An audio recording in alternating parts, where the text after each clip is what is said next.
Les decía, momento para esta conversación, que la intención es acercarnos a la realidad cubana desde la perspectiva, desde la experiencia que tiene para ello mi invitado de hoy, que se trata de Roberto Veiga González, abogado y politólogo, editor de la revista católica Espacio Laical entre los años 2005 y 2014 y director del Laboratorio de Ideas Cuba Posible entre 2014 y 2019, miembro del Diálogo Interamericano y director del Centro de Estudios sobre el Estado de Derecho y Políticas Públicas Cuba Próxima, además también miembro de Frente. Así que a esta hora le doy las buenas tardes a Roberto Veiga, le agradezco que esté por acá y primero que nada, no sé si se me quedó algo en el tintero en la presentación. No, todo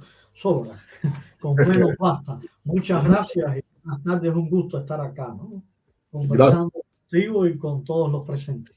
Gracias, Roberto. Le agradezco muchísimo que de manera solícita, cuando me puse en contacto con usted, haya accedido a conversar conmigo y, bueno, a conversar a las personas que están por acá, que forman parte de esa Cuba que muchos le han dado en llamar los cubanos de a pie, otros también las llaman los cubanos de la cola de pollo, en definitiva, cubanos que están sufriendo de una manera u otra las vicisitudes del país, incluso sin estar en el país, porque muchos de los que compartimos por acá no estamos en el país, pero dedicamos muchísimo tiempo a estar al tanto de lo que sucede y lo sufrimos de una manera u otra. Quiero empezar por una palabra, digamos que maldita en el imaginario de muchas personas cubanas, de ambos espectros, tanto los que están en el poder como los que adversan al gobierno cubano. Y es la palabra diálogo. Y quiero empezar por ahí porque en el año 2022, en julio del año 2022, en Cuba Próxima, se publicaba un editorial. En el editorial se decía que la nación cubana padece una crisis riesgosa que incrementa la pobreza, la desesperanza y la polarización, producto de una parálisis política que impone el Estado. No habrá solución sin desarrollo de los derechos humanos, ni con ausencia de distensión y concertación cívica. Y ello exige, decía el editorial, una serie de pasos a seguir. Y entre esos pasos a seguir, decía el tercer punto, negociación entre exponentes del tejido social y político ciudadano y el gobierno establecido en Cuba. A la vez, precisamos que toda negociación debe orientarse hacia el desarrollo de la libertad y los derechos humanos, la democracia y el imperio de la ley, el bienestar y la paz. Estos principios han de ser innegociables. Y transcurrido el tiempo, hace muy poco se supo de la disposición de la Iglesia Católica de servir como el escenario donde se pudiera producir ese diálogo. Pero ya le decía Roberto, parece ser una palabra maldita, diálogo. Y la pregunta que yo le hago en este momento, y disculpe un poco la expresión, para que dos bailen, uno tiene que querer, ¿no? Para poder, uno tiene que querer. Y no se está claro si el gobierno cubano quiere emprender ese diálogo y por otra parte tendríamos que también convencer a las personas que son reticentes a sentarse a dialogar con el gobierno. ¿Cómo podemos llegar a ese punto de encuentro en que el gobierno esté dispuesto a dialogar y que esas otras personas que vienen con escepticismo y no injustificado la posibilidad de dialogar se avengan a esta realidad? La pregunta es amplia, ¿no? Mira, la palabra diálogo no es una palabra maldita, si bien nosotros la hemos maldecido bastante. Es una palabra, muchas veces el diálogo se ha utilizado para confraternizar, para buscar espacio, para ganar tiempo, en dependencia de quienes sean unos u otros, ¿no? Y la hemos dañado. Pero la palabra diálogo es una palabra esencial en el desarrollo de la política y de la ciencia y de todo, ¿no? Por supuesto. Yo creo que Cuba, si algo está claro, he dicho últimamente, se coloca en un camino irreversible hacia el cuarto mundo. Cuba en poco tiempo quedaría establecida, quizás definitivamente, en el cuarto mundo, en una especie de haitianización, y de una situación así no se sale. De una situación así no se sale. La crisis de Cuba, que es honda y que la padecemos todos, como ya tú decías, no importa dónde estemos, puede ser mucho más dolorosa si el país queda instalado de ese modo. Por tanto, hay que buscar una solución. Una solución que decíamos en ese editorial y que hemos dicho y que han dicho tantas personas, ¿no? La solución pasa por llegar a acuerdos, por darnos un nuevo comienzo. Y para ello habrá que negociar. Y para llegar a acuerdos y negociar habrá que explicar ese nuevo comienzo. Y eso solo es posible a través del diálogo. Hay muchos años en la sociedad cubana que hace muchísimos años tienen necesidad de cambios y estaban dispuestos al cambio. Y hoy continúan necesitando el cambio y siguen estando dispuestas al cambio. El gobierno cubano ni ha necesitado el cambio ni ha estado dispuesto al cambio. La diferencia con el momento actual es que hoy también el gobierno cubano necesita el cambio. Hasta hace muy poco tiempo el cambio lo necesitábamos todos y todos estábamos dispuestos, o una gran mayoría. Y el gobierno ni lo necesitaba ni estaba dispuesto. La diferencia ahora, reitero, es que ahora también el gobierno lo necesita. Vamos a ver si está dispuesto. Hay sectores en Estados Unidos que estarían dispuestos a comenzar un proceso con Cuba si Cuba comienza un proceso con los cubanos, si el gobierno cubano comienza un proceso con los cubanos. Hay ámbitos de la sociedad civil y de la sociedad política cubana no oficial dispuesta a una solución. ¿Estará dispuesto el gobierno? Yo creo que la pelota está en manos del gobierno. Están dispuestos en Estados Unidos, están dispuestos en otros ámbitos globales, están dispuestos en una zona amplia y plural de la sociedad civil y de la sociedad política cubana. Solo falta el paso del gobierno.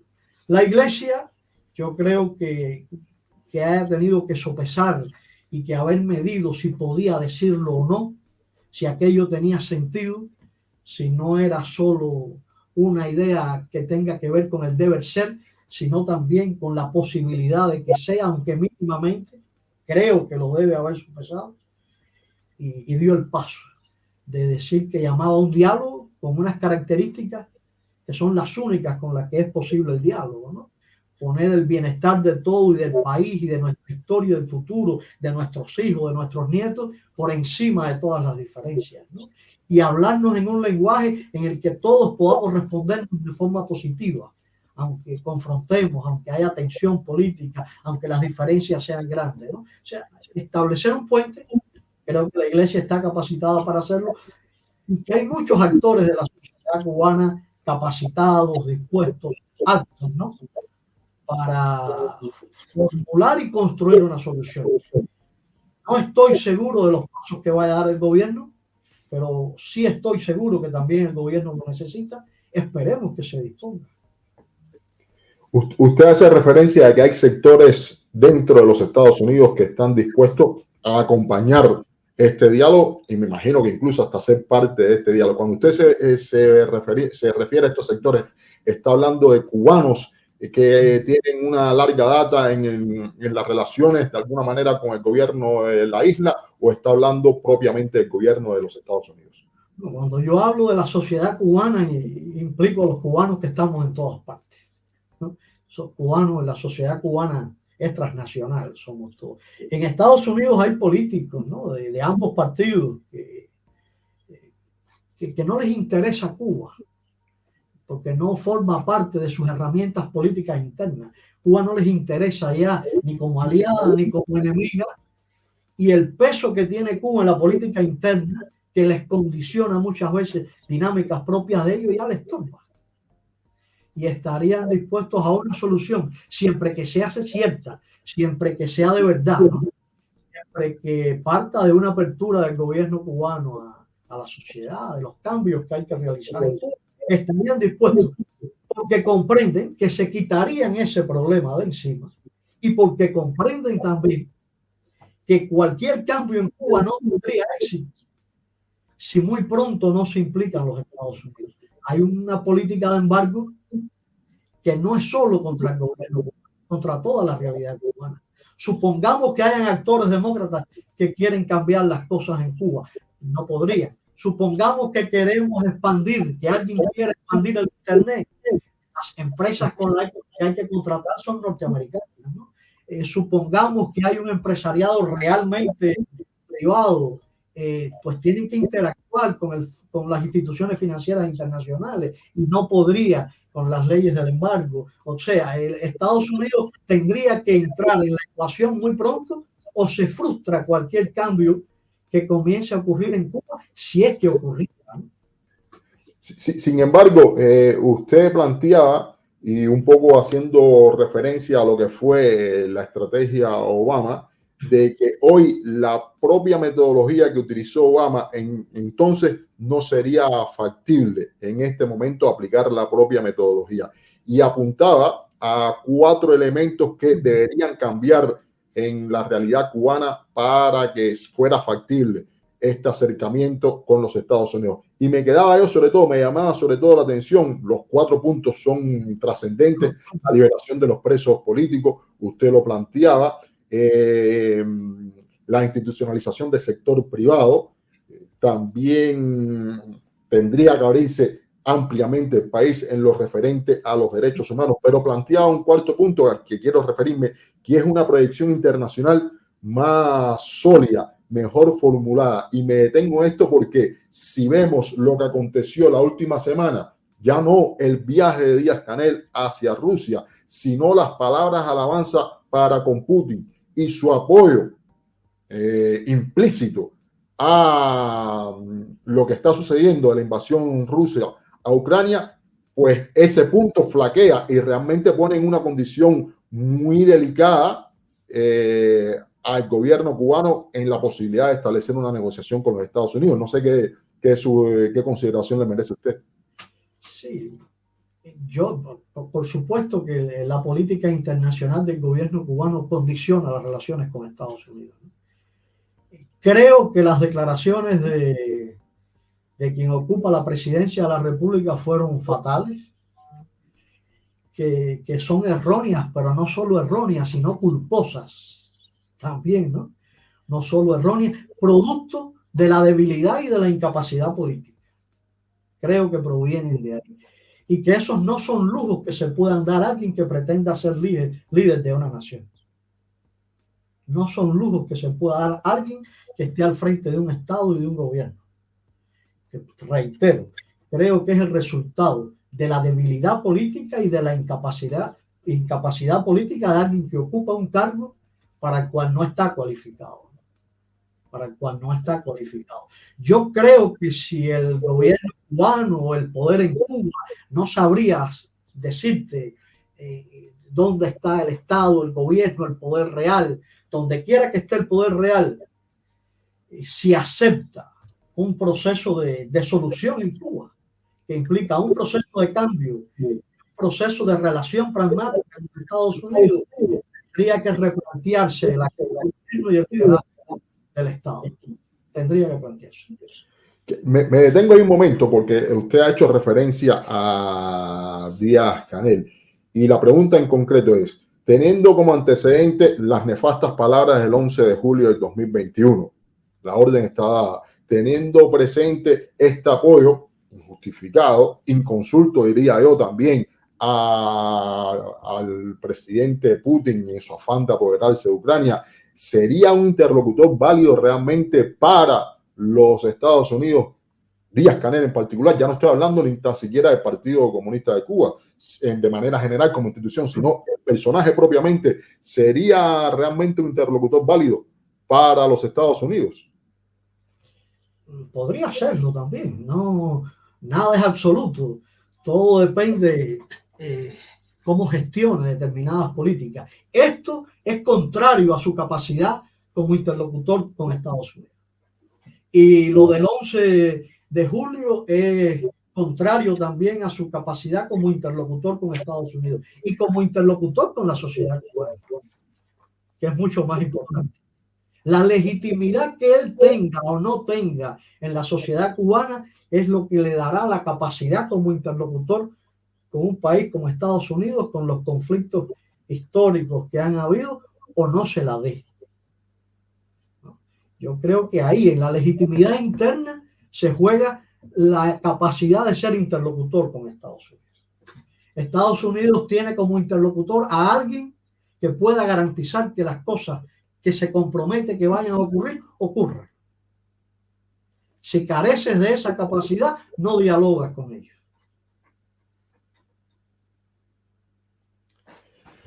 ¿Se podrá mostrar él de pronto como un hombre capaz de todo eso? Tal vez. No podemos ser absolutos. Hasta ahora indica que no.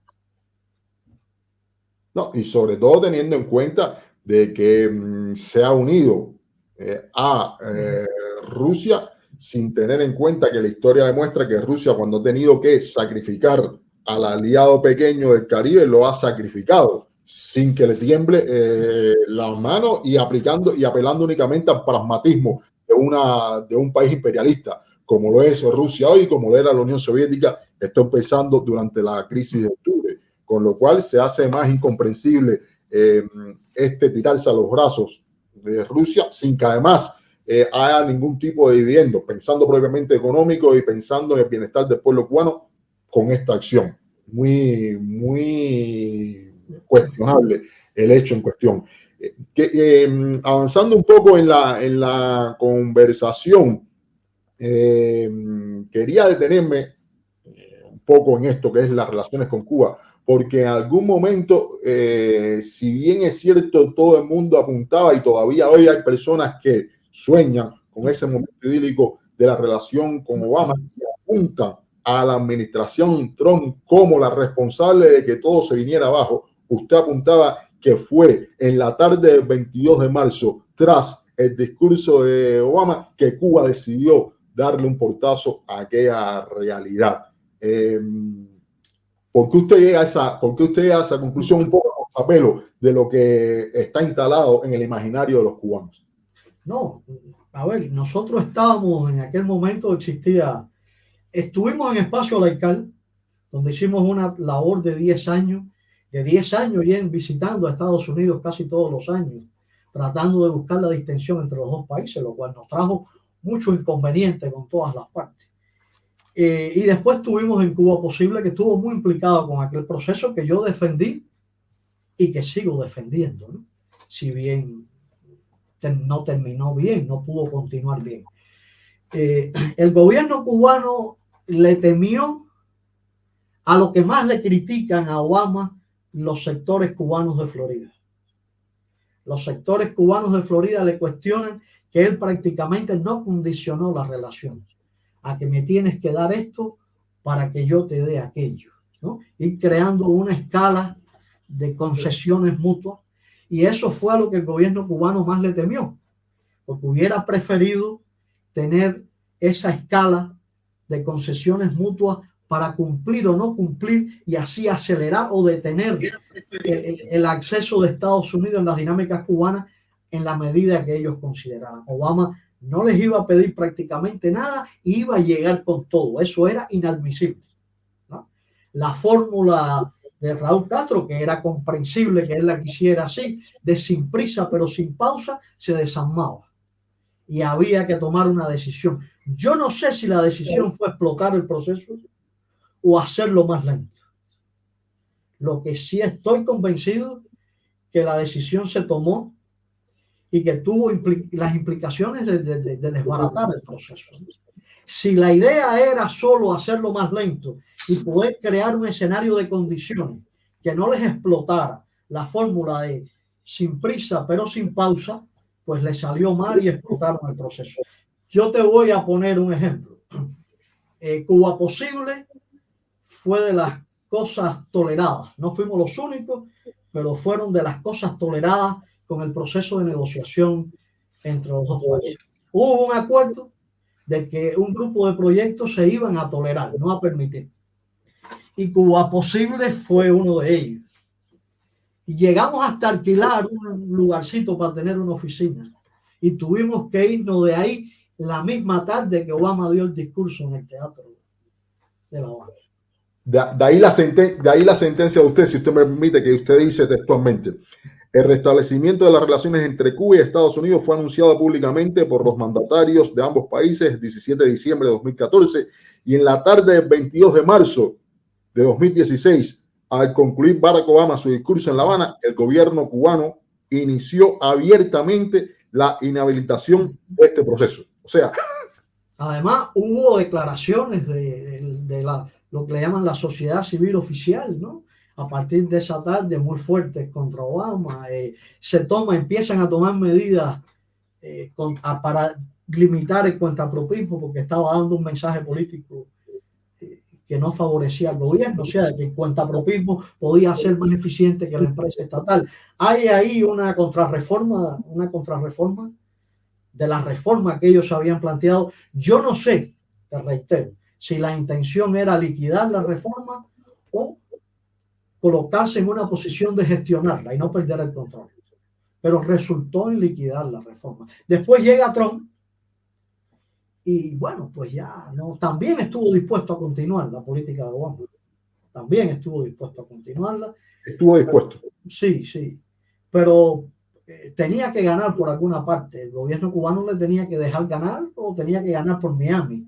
No encontró que le dejaran ganar por La Habana y pues ganó por Miami. Algo tenía que ganar, ¿no? O sea, que estamos ante el hecho de que aún con Trump en la presidencia se podía haber continuado ese camino. Se podía haber continuado ese camino. ¿Cómo iba a ocurrir? No sabemos. Pero él estuvo dispuesto a continuar. Usted mencionaba Cuba Posible, ese proyecto en el que usted, junto con Lenier Domínguez o Lenier López, estuvo trabajando durante 5 años. Y me encontré una sentencia de usted que dice: Cuba se encuentra invariablemente, usted hace referencia a que ustedes fueron víctimas de la incapacidad del sector más radical de la oficialidad cubana. Y a mí siempre, cuando se habla de incapacidad, me queda la duda de cuando nosotros estamos enfrentando a las decisiones del gobierno, cuando nos estamos enfrentando a incapacidad o a intencionalidad, porque hay una diferencia entre incapacidad e institucionalidad. Dice exactamente: constituye, refiriéndose a Cuba Posible, constituye fragmento esencial de las oportunidades nacionales malogradas para siempre a causa de la más rancia e inepta oficialidad. Sí, rancia e inepta. Imagínate, yo nunca presencié una discusión de ellos en contra nuestra, ¿no? Los calificativos me cuesta, hay que escogerlo, ¿no? Y sí, Cuba Posible avanzó en su trabajo. Cuba Posible llegó a ser estimada por una buena parte de las bases de la oficialidad. Muchas propuestas de Cuba Posible la analizaban en las instituciones. Ellos llegaron a considerar que éramos muy peligrosos, no por lo contrario que éramos a ellos, sino porque estábamos dando respuestas y sembrando dudas allí en aquellos en que ellos necesitaban fe, y que éramos más peligrosos que los que se oponían abiertamente y querían el aniquilamiento y demás. Comienza una campaña fuerte contra nosotros, primero en los medios. Hay un cuaderno por ahí de casi de 300 páginas, sí, de un debate público entre unos meses ahí, yo no sé si del 2016 o 2017. Ahora 2017. Sí. Cuando se acaba esa batalla pública, empieza la otra, ¿no? Empieza la otra, que es ir a todas las universidades a prohibir que colaboren con nosotros. Ordenar en todos los medios de prensa que no colaboren con nosotros, que quien lo haga serían expulsados, y así ocurrió. Decirle a todos los que nos financiaban que no nos financiaran más, y así ocurrió. Y llega a haber un debate en núcleos del partido, en organizaciones, y y no creen. Algunos de esos debates, algunos se levantaron a apoyarnos. Hubo grupos de la Asociación de Combatientes donde una parte nos atacaba y otra nos defendía. Cuando eso llegó a ocurrir, ya no era posible que siguiéramos, ¿no?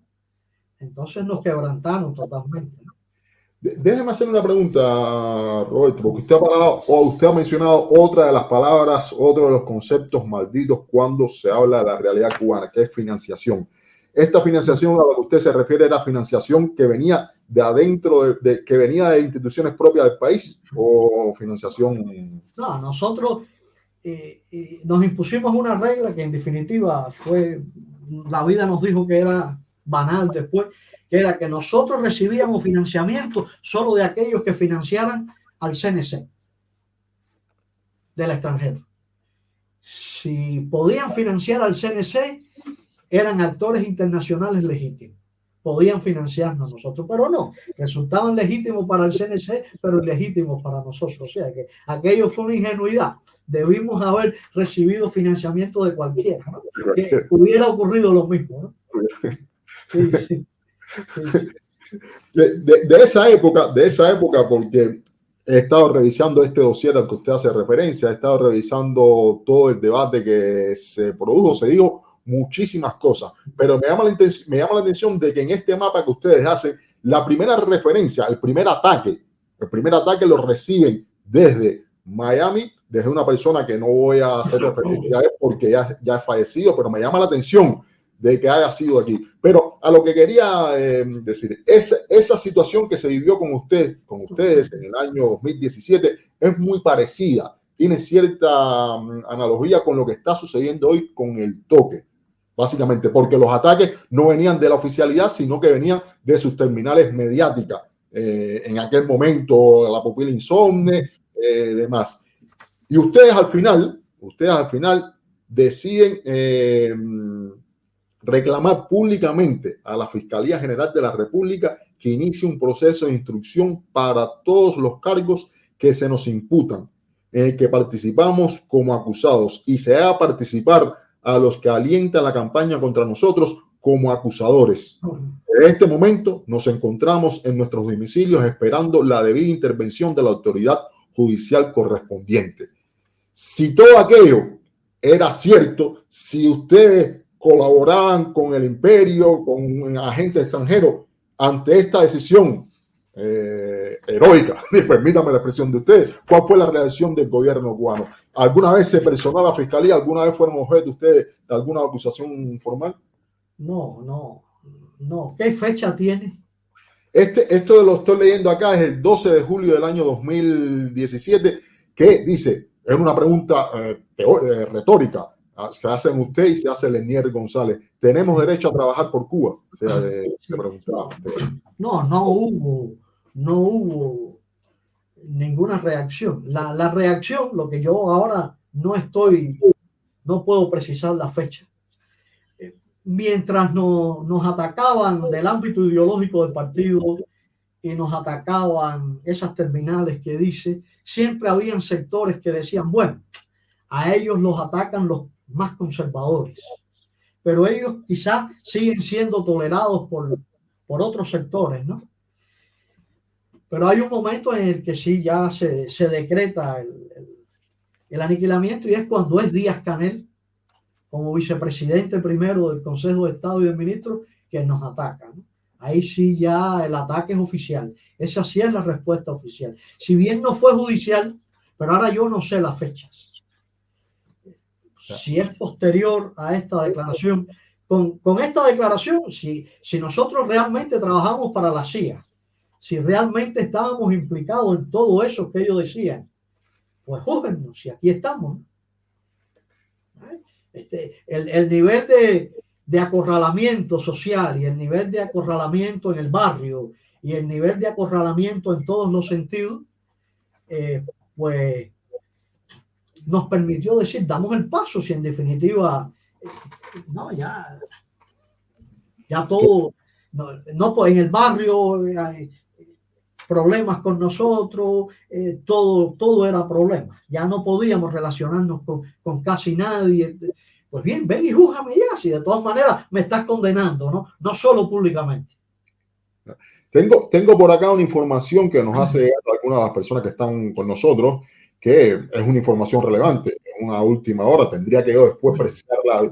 Que, nos dice Donate, gracias por la contribución, que Estados Unidos retira a Cuba de lista de países que no cooperan plenamente con esfuerzos antiterroristas. La fuente TV Martí.